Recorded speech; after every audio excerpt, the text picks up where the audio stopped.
got the name first? That's a good question, dude. Actually, okay, so I got Reaper in 2008. When did you get it? Now, so 2008, you got the name Reaper. So he's got you beat, right? I got it in 2004. Oh, so there you go. So, and here's the thing. So he wanted to do a pistol duel today, and the winner has to give up the name. Yeah. Are you serious? I decided not to do that. So no, but I'm going to tell you though, when I got the name in Hollywood Sports in 2008, the guy that gave it to me, Weps is his name. He said, because you sneak up on people and whatever. Okay, fine. I said, the Reaper. He says, no, never say the Reaper, because if you're doing that, you're claiming that name.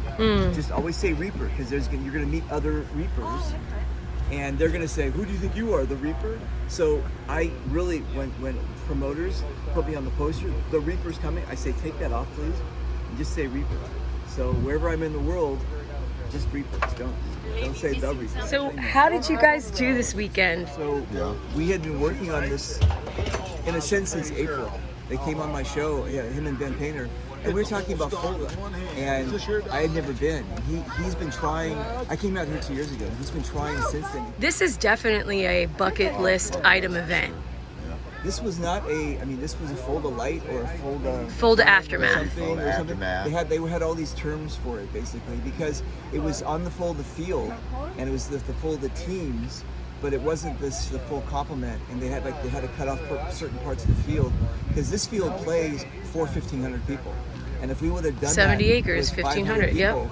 we would have never seen each other. There were teams that said they weren't going to come to this new Fulda, this Fulda Aftermath, and then when they saw that I was coming and that we all took it serious, we started getting and so we were overwhelmed by the amount of people that came. A lot of people just didn't want to come because it wasn't the real Fulda. Restrictions and everything as far as COVID and camping and whatnot. Because that's part of the experience, the camping. Exactly. Absolutely, yeah. But so then all of a sudden, we started looking at the numbers, and it was like, wow, this is, and that's a really good thing, because we had people from Florida. We had Desi from his crew from Florida. We had Mike XO from New York.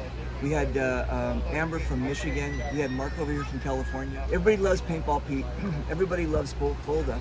And there's really not much happening because of COVID. True. And so now everybody says, I'm just going to do this. And they threw their chips in, and this thing this was something special. So you'll be back again?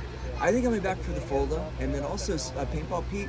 This was his last event, and he's moving to South Carolina, so I'll be back to South Carolina to help him with some events there. Palmetto Hill Paintball, and that's going to be in South Carolina, Rock Hill. Right.